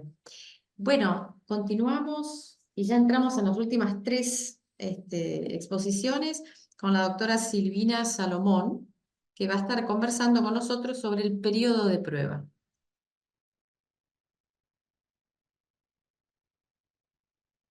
Bueno, muchas gracias por la convocatoria a Microjuris, a Daniel y a Guillermo Unzaga. Bueno, y yo les voy a hablar del periodo de prueba, me tengo bastante cortito. El periodo de prueba está pensado o apunta a que el empleador que contrata a un trabajador pueda durante un tiempo determinado evaluar si este trabajador ha sido correctamente contratado para las tareas que ha sido designado. También hay actividades muy específicas donde se necesita un conocimiento previo, entonces nace el periodo de prueba también muy específicamente en los diferentes estatutos profesionales. Creo que el primero que inicia es el de los bancarios, y casi todos recogen en este periodo de prueba. Ahora bien, la ley bases, ¿qué hace? Modifica este periodo de prueba, que hoy en la actualidad es de 3 meses, y lo lleva a 6 meses, y pudiendo ampliar dicho plazo hasta 8 meses en empresas que tengan de 6 a 100 trabajadores, y llevarlo hasta un año a empresas que tengan menos de 5. La verdad que es extender el periodo de prueba donde está totalmente desvirtuado su fin, y porque el empleador en un año, por supuesto, que no solo lo puede evaluar, sino lo puede despedir. Creo que realmente extender el periodo de prueba a estos plazos que la ley base establece es violatorio del artículo 14 bis de nuestra Constitución, porque de esta manera se le permite al empleador despedir sin ningún tipo de indemnización. Bueno, creo que también, como venían hablando los colegas anteriormente, todo tipo de indemnizaciones agravadas son eliminadas de la Ley de Contrato de Trabajo, la 2403, la 25323, y bueno, el periodo de prueba creo que es otro hecho más de que lo que único que tiende la ley bases es realmente a llevar al contrato de trabajo a su mínima expresión, digamos, ¿no? Y también es contrario al plenario de Capital Federal, creo que era el número 218, Zaguadi Manfredo, donde la Cámara, a sentencias contradictorias respecto del periodo de prueba, estableció el plazo justamente de 3 meses, que es el que nos rige en la actualidad. Y violenta de esta manera también el principio de progresividad. Sin ningún lugar a dudas, es muy regresiva la ley, creo que en la mayoría de los aspectos y casi todos en lo que fue reformada, y sobre todo en llevar a algún trabajador a tenerlo trabajando por un año sin ningún tipo de indemnización. Así que bueno, hasta acá es mi parte, así que bueno, le cedo los minutitos que me sobran a los siguientes disertantes. Gracias. Muchas gracias, doctora Salomón. Bueno, muy bien. Continúa Guillermo Unzaga Domínguez, así que vamos a estar hablando sobre el fondo de SESE. Bueno, buenas tardes. Gracias, Irene. Gracias a todos los que están compartiendo esta jornada con nosotros. El tema que me tocó a mí es el de dentro de la ley de bases, el fondo de SESE.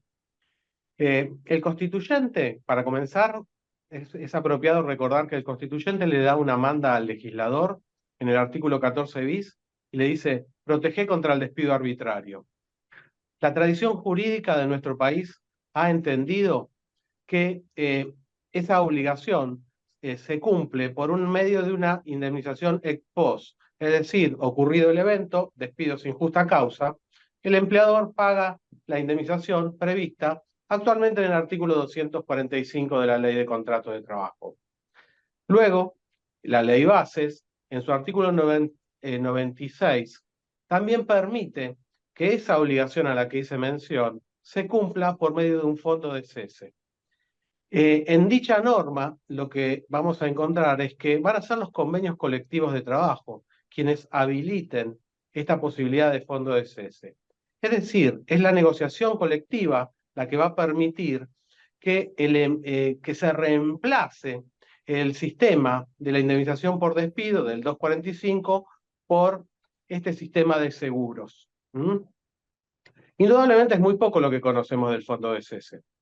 Es decir, y a modo de ejemplo, no conocemos a cuánto ascendería en porcentaje la alícuota que tiene que afrontar el empleador. ¿Qué será? ¿El 12% como en el régimen de la construcción? ¿El 8,33% siempre sobre el salario de los trabajadores? Si tomamos la tarifa del 245, no lo sabemos. Tampoco sabemos si en esa tarifa, si en esa alícuota, va a estar contemplado el preaviso. Creemos que no. Tampoco conocemos quién va a prestar el servicio. ¿Qué será? ¿Un banco especializado como en Brasil, la Caixa? ¿Qué será? ¿Un organismo especializado dentro del poder administrador como el ANSES? ¿Qué será? ¿Un registro nacional como en la construcción? ¿Un organismo ad hoc dentro del convenio colectivo? ¿Cualquier empresa que preste el servicio de seguros? Bueno, no lo sabemos. Es decir, vamos a precisar la reglamentación para completar todas estas cosas que desconocemos. Y lo que nos lleva a dar una primera idea, cualquier opinión que demos hoy es parcial e incompleta respecto del fondo de cese. Sin embargo, ello no me impide señalarles, comentarles que el reproche que yo más severamente le encuentro a este fondo de ceses como instituto es que el legislador presuma que el empleador algún día va a despedir sin justa causa, porque de lo contrario no se entiende el sistema. Como el legislador presume que el empleador un día va a despedir sin causa a su trabajador, lo invita a suscribir un contrato de seguro y cubrirse, el riesgo cubierto sería el despido sin justa causa. Y en rigor de verdad, yo no pienso que los empleadores contraten teniendo en miras que algún día van a despedir sin justa causa. Por otro lado, el carácter fijo que tiene el fondo de cese, por mucho o por poco, por alto o por bajo, encarece los costos del empleador. Este analizará el caso concreto y en función del riesgo y en función de la alícuota, verá si el sistema le es atrayente. Si no le es atrayente, no suscribirá ningún seguro y la situación quedará en el estado actual. Es decir, si opera el despido sin justa causa, tendrá que indemnizarlo. En el plano de la teoría económica, los autores que pregonan la utilización de estos sistemas, fondo de cese, fondo de despido, cuentas de capitalización, lo que nos cuentan es que la indemnización por despido y el preaviso desalientan la contratación de mano de obra. Y estos sistemas generan previsibilidad en el empleador, esa es la palabra. Y cuando nos hablan de previsibilidad, lo que nos quieren decir es que le dan una cierta tranquilidad al empleador de que no va a ser convocado a la justicia, básicamente por el temor de las costas las costas de los costos laborales y obviamente la gratuidad que campea en nuestro fuero. Pero tampoco advertimos que en los hechos se genere esa previsibilidad. A lo sumo, la previsibilidad va a estar expresada en que no va a poder ser convocado al reclamo del 245, pero ya como el profesor Curuchet y Aldana nos fueron contando, los reclamos van a seguir existiendo sin solución como viene ocurriendo hasta ahora. Lógicamente no va a haber una tarifa. Eso es lo que va a diferenciar la situación. Entonces, ¿qué pasa con este fondo de cese? ¿Qué va a generar? Bueno, el carácter fijo del fondo de cese va a generar que en la práctica se estimule a la rotación de la fuerza de trabajo, porque se elimina el incentivo a la retención de tareas. Como le escuché al profesor Javier Campuzano, que lo tengo por ahí, la semana pasada, es una tentación para el empleador despedir, si se está financiando, se está pagando este seguro. Y cierro con esto. En la práctica, donde el convenio colectivo permita que el empleador contrate este tipo de seguros, lo que vamos a encontrarnos es que muchas causales de extinción del contrato de trabajo, que hoy están reguladas en la ley de contrato de trabajo, y por citar, les digo, el despido con causa, por mutuo acuerdo expreso, por abandono de tareas, por muerte, por extinción por fuerza mayor, falta o disminución de trabajo, 212 segundo párrafo, todas esas causales en los hechos van a caer en desuetudo. ¿Y por qué? Y porque el empleador, ¿a ustedes les parece que el empleador va a analizar ante el caso concreto si la conducta del trabajador puede subsumirse en los hechos? No, si él está financiándose este seguro, este despido sin justa causa, la posibilidad de despedir sin justa causa, todas esas causales que les señalé van a confluir en el despido sin justa causa. Corolario. Yo no solamente no creo que este sistema de fondo de cese sea apropiado o sea bien visto desde la perspectiva del empleado. Desde el empleador tampoco, porque no le damos ningún tipo de previsibilidad. Muchas gracias. Gracias, Guillermo. Bueno, llegó la hora de Clarisa y con ella el cierre de este conversatorio, que la verdad ha sido un éxito total, nos ha seguido muchísima gente en Facebook, han dejado muchos comentarios y además aprovecho para decir que quienes están siguiéndonos por Facebook pueden solicitar el dossier que se hizo sobre justamente la temática de la ley bases y la reforma laboral. Hay muchísimos artículos muy interesantes, así que allí lo pueden solicitar. Bueno, Clarisa, bienvenida.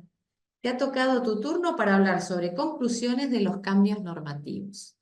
¿Qué tal? Buenas tardes, cerca de buenas noches. Muchas gracias por la invitación. Mi saludo general para todos y todas. Un honor participar de este evento. Nada más ni nada menos que las conclusiones de esta reforma tan compleja y con aspectos tan variados, ¿no? Finalmente entró en vigencia la ley 27742, conteniendo entre muchos otros aspectos estas reformas laborales, modificación de la 27744, 24013, reformas de empleo público, reformas en el campo de derecho administrativo, privatización de empresas con participación estatal, entre otras. En lo laboral, la ley de bases instala nuevas formas de contratar, de desvincular y también de indemnizar con pretensiones de modificar la estructura laboral del país. Veremos si puede realmente lograrlo. Llegamos hasta acá, luego de que a fines de 2023, creo que nos ha tomado por sorpresa a todos o a casi todos, el DNU 70, suspendido por la sala de feria, actualmente en la Corte, y con un debate abierto sobre la eventual aplicación o no en el ámbito nacional. Por lo tanto, debemos ponderar la posible convivencia de estas dos normas, ¿no? Del DNU y de la ley bases en su capítulo laboral. La ley de bases más o menos replicó el texto del DNU 70, luego del proceso deliberativo han quedado en el camino más de 40 artículos, y que quería destacar en este sentido que el único artículo del DNU 70 del cual estimábamos un posible impacto positivo era el artículo 84, que modificaba el 276, expresamente autorizando la actualización de los créditos laborales con más una tasa pura de hasta el 3% anual. Desapareció de la ley de bases, lo cual es una ausencia muy, pero muy significativa a la hora de hacer un balance de la ley y de los intereses que pretende resguardar. Tratando de ir a los puntos principales, como positivo, quizás como positivo, podemos mencionar una simplificación para el alta electrónica de empleados y para la confección de recibos de sueldo y pago de aportes unificado, que después el Estado se va a encargar de distribuir. Para empresas hasta 12 trabajadores, quizás esto realmente tenga un impacto, digamos, no sé si modernizador, pero al menos de simplificación.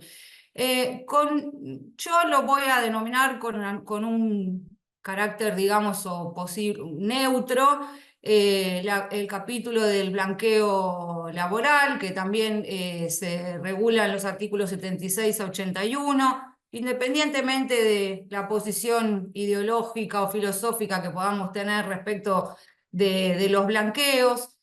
Son los propios abogados y asesores de empresas los que sistemáticamente opinan que la primera, que por supuesto no es el primer blanqueo, ya ha habido otros a lo largo de la historia argentina, recientemente en la administración de Macri, un poquito más atrás en la de Cristina Kirchner, y este blanqueo tiene bastante similitud con los que se han propuesto anteriormente. La primera condición fundamental para que un blanqueo sea exitoso es que haya crecimiento económico. Sin crecimiento, creo que no hay blanqueo posible, y según el INDEC, como un solo dato que voy a dejar, el índice de producción industrial manufacturero registra una caída del 15,2% en su variación interanual respecto, teniendo en cuenta el periodo julio 23, julio 24. Por lo tanto, bueno, digo, veremos qué pasa con este blanqueo, si realmente registra algún nivel de acatamiento o ello no es así. Con un temperamento o calificación, a mi modo, humildemente de ver, negativo, la eliminación de las sanciones por empleo sin registro y las de la 25.323. Por supuesto, esto muy reclamado por el sector empresarial a la espera de una supuesta seguridad jurídica, la cual auguro o creería yo que no va a ocurrir debido a que se va a activar o reactivar el derecho de daños laborales, como nos explicaban Eduardo y Aldana. Por lo cual no creo que esto genere certeza, sino que nos va a asumir de ambos lados del derecho del trabajo en una situación de mayor incertidumbre que la que existía. La extensión del periodo de prueba me parece que instaura otra vez una modalidad contractual que ya fue denominada en la Argentina como un contrato basura, que no es novedoso, que ya lo hemos tenido en la década del 90 y que ya justamente fue derogado por su incapacidad de generar empleo. Tanto la OCDE como la OIT sostienen que las crisis de empleo no se solucionan con flexibilización laboral, y nuestra historia reciente también así lo acredita.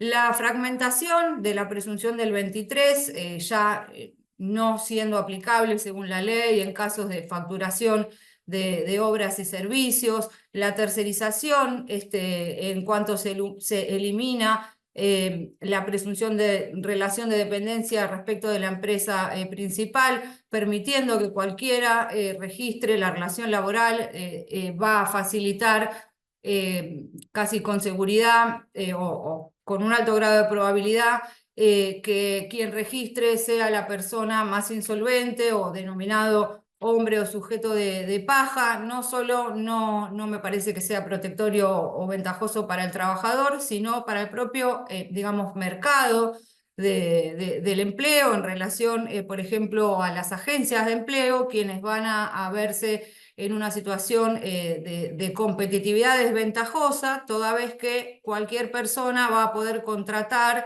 y destinar a trabajar a otra empresa, lo cual genera una competencia desleal en esta actividad económica. La figura del trabajador autónomo independiente con hasta 3 colaboradores, bueno, muy raro, ¿no? Este trabajador autónomo independiente que creo que no deja de ser un empresario en los términos del artículo 5 de la LST.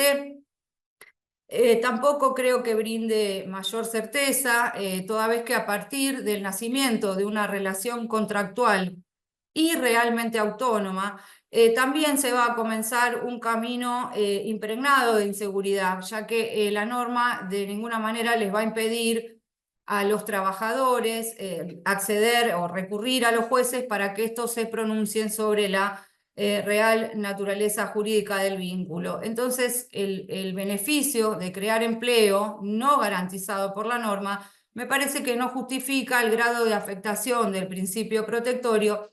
Y digo que esta afectación se explica en Argentina porque los trabajadores autónomos en nuestro país no cuentan con ningún tipo de piso protectorio común a todas las personas que trabajan. No por nada el maestro Justo López decía que la utilización de figuras contractuales no laborales es el supuesto más significativo de simulación ilícita tendiente a evadir la aplicación de normas laborales. Y a mi modo de ver, esta reforma facilita o trata de facilitar que la ilicitud se convierta en licitud. Respecto al fondo de cese, fondo de cese laboral, me parece harto conflictivo desde el punto de vista, si lo consideramos perjudicial en el sentido de que desalienta, mejor dicho, como explicaba Guillermo, alienta la rotación del personal, entendemos que desprotege y acá hay que evaluar también que los convenios colectivos, la disponibilidad colectiva no podría ser peyorativa respecto de la protección que brinda la ley. Y por otro lado, crea un costo adicional al empleador, así que tampoco me parece positivo en este sentido. Por último, bueno, en cuanto a la discriminación, no me quiero explayar, pero también tiene una reglamentación regresiva en relación al estado actual de la jurisprudencia. Y respecto a la creación de esta figura taxativa de injuria que deriva de la toma y los bloqueos, por supuesto recepta el pedido del movimiento empresarial antibloqueos y limita enormemente las facultades de los jueces al evaluar la configuración o no de una injuria.